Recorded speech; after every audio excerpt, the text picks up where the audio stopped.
Hello everyone, today started books बाल राम कथा class 6 की एनसीईआरटी। तो इसका पहला चैप्टर है अवधपुरी में राम।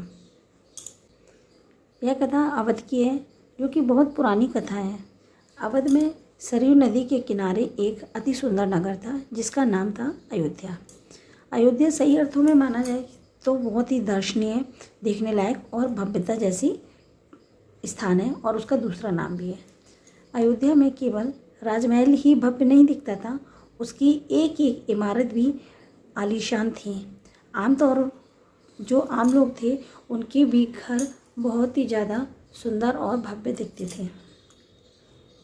सुंदरता, सुंदर बाग बगीचे, पानी में से लबालब भरे सरोवर, खेतों में लहराती हरियाली, बाग में हिलती फसलें आदि, ये सब सरयू की लहरों के साथ खेलती हुई प्रतीत होती थी। अयोध्या हर तरह से संपन्न नगरी थी। संपन्नता जो थी वह कोने कोने में बिखरी हुई थी। सभी खुश समृद्धि से भरे हुए थे, और अयोध्या का में दुख का तो पता ही नहीं चलता था। नगर की सीमा में प्रवेश ही नहीं, उसे दुख को नगर की सीमा में प्रवेश करने की भी अनुमति नहीं थी। राजा दशरथ वहीं रहते थे। उनके राज में दुख का भला क्या काम। राजा दशरथ कौशल न्यायप्रिय शासक थे। महाराज अक्ष के पुत्र थे। कौन थे पुत्र? जो राजा दशरथ थे वो महाराज अक्ष के पुत्र थे। महाराज रघु के वंशज, रघुकुल के उत्तराधिकारी। रघुकुल की रीति नीति का प्रभाव हर जगह दिखाई देता था। सुख समृद्धि से लेकर बात व्यवहार तक भी लोक मर्यादाओं का पालन करते थे। सदाचारी का, पवित्रता का और शांति हर जगह विद्वान थी। राजा दशरथ यशस्वी थे। उन्हें किसी चीज़ की कमी नहीं थी। राज सुख था, कमी होने का प्रश्न ही नहीं था। लेकिन उन्हें एक दुख था कि छोटा सा दुख। वो क्या दुख था कि मन के एक कोने में छिपा हुआ वह रह रहकर उभर आता था कि कोई संतान नहीं थी। उनकी 3 रानियां थीं, कौशल्या, सुमित्रा और कैकेयी। लेकिन तीनों रानियों के मन में भी बस यही एक दुख था कि उनके कोई संतान नहीं था। जीवन सूना सूना सा लगता था। राजा दशरथ से रानियों की बातचीत प्रायः इसी विषय पर आकर रुक जाती थी। राजा दशरथ की चिंता बढ़ती जा रही थी। सोच विचार कर महाराज दशरथ ने इस संबंध में वरिष्ठ मुनि से चर्चा की और उन्हें अपनी पूरी बात बताई, विस्तार में पूरी बात बताई के लिए सलाह दिया। कौन से दशरथ को यह करने की सलाह दी? पुत्र इच्छा पूरी होगी, ठीक है, इच्छा पूरी होगी। यह करने की पूरे नगर में उसकी तैयारी में लग गया, और यज्ञशाला सरयू नदी के किनारे बनाई गई। यज्ञ में अनेक राजाओं को भी निमंत्रण दिया गया, और तमाम ऋषि मुनि भी पधारे। शंख ध्वनियों और मंत्रों के उच्चारण के बीच एक एक करके सबने आहुति डाली, और अंतिम आहुति राजा दशरथ ने की। यह पूरा संपन्न हुआ। अग्नि देवता ने महाराज दशरथ को आशीर्वाद दिया, और कुछ समय बाद राजा दशरथ की भी इच्छा पूरी हो गई। तीनों रानियां पुत्रवती हो गईं, और महारानी कौशल्या ने राम को चैत माह की नमी को जन्म दिया। रानी सुमित्रा ने 2 पुत्र लक्ष्मण और शत्रुघ्न, और रानी कैकेयी के पुत्र का नाम भरत रखा गया। राजमहल में खुशियां सी छा गई। नगर में बधाइयाँ बजने लगी और मंगल गीत गाए जाने लगे। हर ओर खुशी ही खुशी थी। उत्सव जैसा दृश्य। राजा दशरथ बहुत प्रसन्न थे। उनकी सभी मनोकामना पूरी हो गई। जो प्रजा प्रसन्न थी, राजा दशरथ की चिंता दूर हो गई। नगर में बड़ा समारोह आयोजित किया गया। धूमधाम से आयोजन में दूर दूर के लोग आए। राजा दशरथ ने सबको पूरा सम्मान से कपड़े, अनाज और धन देकर उनको विदा किया। चारों राजकुमार धीरे धीरे बड़े हुए। वे बहुत सुंदर थे, और साथ खेलने निकलते तो लोग उन्हें देखते ही रह जाते। आंखें उनसे हटती ही नहीं थी। चारों भाई बहुत सुंदर थे। भाइयों में आपस में बहुत प्रेम भी था। वे अपने बड़े भाई राम की आज्ञा मानते थे। खेलकूद में लगभग प्रायः लक्ष्मण राम के साथ रहते थे। भारत और शत्रुघ्न की एक अलग जोड़ी थी। वह बड़े होने पर राजकुमारों को शिक्षा दीक्षा के लिए भेजा गया।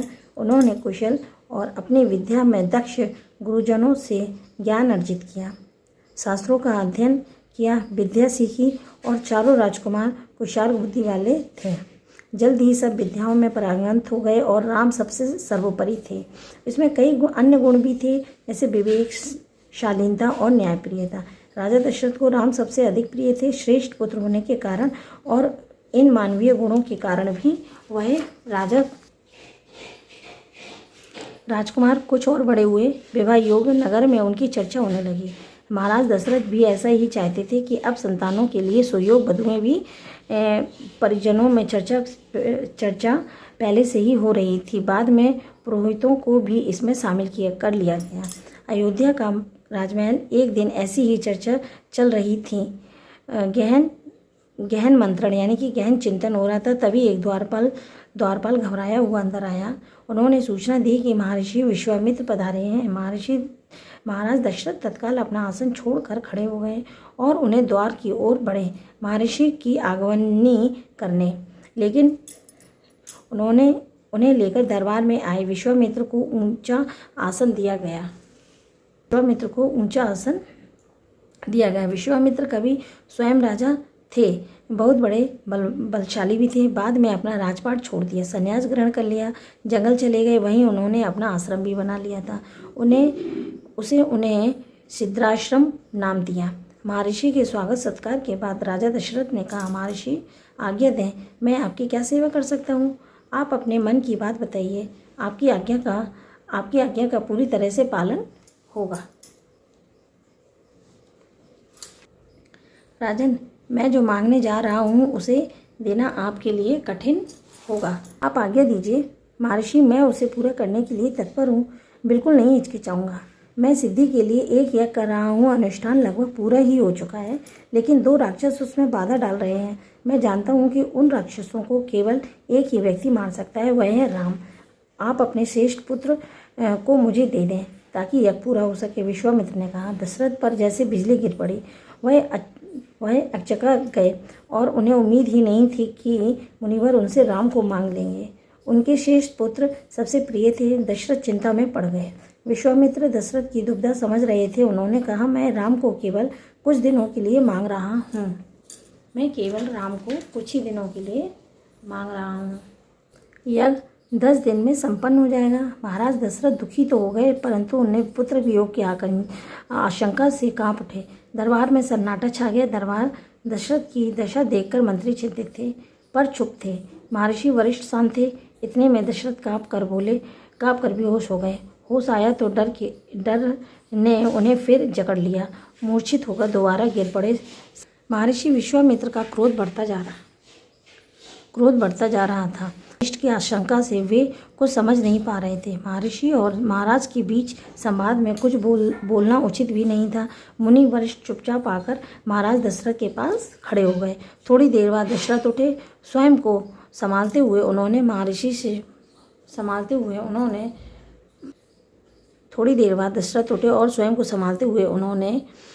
महर्षि से विनती की, महामुनि, मेरा राम तो अभी 16 वर्ष का भी नहीं हुआ है। वह राक्षसों से कैसे लड़ेगा? राक्षस मायावी है। वह उनका छल कपट कैसे समझेगा? उन्हें कैसे मारेगा? इससे अच्छा तो यही होगा कि आप मेरी सेना ले जाएं। मैं स्वयं आपके साथ चलूं, राक्षसों से युद्ध करूं। प्रतिक्रिया व्यक्त नहीं की। क्रोधित थे, पर उसे व्यक्त नहीं कर पा रहे थे। उन्हें अपने यज्ञ के नियम याद थे। क्रोध करने से यज्ञ खंडित हो जाता है, अनुष्ठान अधूरा रह जाता है। उन्होंने कहा कि मैं राम के बिना नहीं रह सकता। महामुनि, एक पल भी नहीं। आप राम को छोड़कर जो चाहे मांग लें, उसे मत ले जाइए। मैं राम को नहीं दूंगा, बिल्कुल नहीं। वह मेरी बुढ़ापे की संतान है। मैं उससे बहुत प्रेम करता हूँ। महर्षि का क्रोध भड़क उठा। दरबार मंत्रीगण और ऋषि मुनि सकते में आ गए। आप रघुकुल की रीत तोड़ रहे हैं राजन, वचन देकर पीछे हट रहे हैं। यह बर्ताव कुल के विनाश का सूचक है। आप जानते हैं कि मैं स्वयं दुष्ट राक्षसों का संहार कर सकता था, लेकिन मैंने संन्यास ले लिया है। अगर आप राम को नहीं देंगे तो मैं यहाँ से खाली हाथ लौट जाऊँगा। बात बिगड़ती देखकर मुनि वरिष्ठ आगे आए।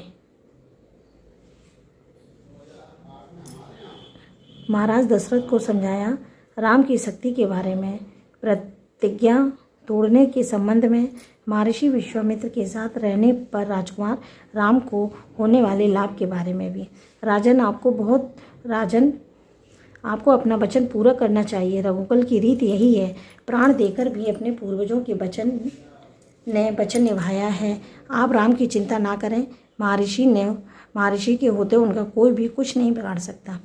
महाराज दशरथ की चिंता कुछ कम हुई, पर मन अभी भी चिंतित था। पुत्र के वियोग में उनका मन अभी भी बहुत चिंतित था। महाराज ऋषि विश्वामित्र सिद्ध पुरुष थे, तपस्वी भी थे, अनेक गुप्त जानकारियाँ विधाओं को के जानकार भी थे और कुछ सोचकर ही यहाँ आए। राम उनके साथ सीख सकेंगे। आप राम को महर्षि विश्वामित्र के साथ जाने दें, राम को उन्हें सौंप दें। दशरथ ने मुनि वरिष्ठ की बात दुखी मन से स्वीकार कर ली, लेकिन वह राम को अकेले नहीं भेजना चाहते थे। उन्होंने विश्वामित्र से प्रार्थना की, आग्रह किया कि वो उसके छोटे भाई लक्ष्मण को भी साथ में ले जाएं। महर्षि विश्वामित्र ने महाराज का यह आग्रह स्वीकार कर लिया और लक्ष्मण को भी तत्काल वहाँ से ले जाने के लिए उन्होंने अनुमति दे दी। दोनों भाइयों ने उसे सहर्ष ही स्वीकार कर लिया और सिर झुकाकर आदर सहित उसका बात। इसकी सूचना माता जब कौशल्या को दी गई तब बताया गया कि राम और लक्ष्मण वन जा रहे हैं महर्षि विश्वामित्र के साथ, तो वह बहुत ही गंभीर तब महर्षि विश्वामित्र के साथ तब वह बहुत ही ज़्यादा गंभीर हो गई और महाराज दशरथ ने भावुक होकर दोनों पुत्रों का मस्तक चूमकर उन्हें महर्षि को सौंप दिया। दोनों राजकुमार बिना देर किए महर्षि के साथ चल पड़े और बीहड़ जंगलों की ओर। विश्वामित्र आगे आगे चल रहे थे और राम और लक्ष्मण उनके पीछे पीछे थे। राम लक्ष्मण से 2 कदम पीछे था, अपने धनुष संभाले हुए था और पीठ पर तुरीन बांधे कमर में तलवारें लटकाए हुए राम और लक्ष्मण दोनों जंगल में चले गए। ये वाला था अवधपुरी में राम। ये चैप्टर यहीं ख़त्म होता है। अब हम लोग इसके आगे चैप्टर 2 जंगल और जनकपुरी नेक्स्ट वीडियो में इसकी रीड करेंगे। तब तक मिलते हैं नेक्स्ट वीडियो में। तब तक के लिए बाय, टेक केयर।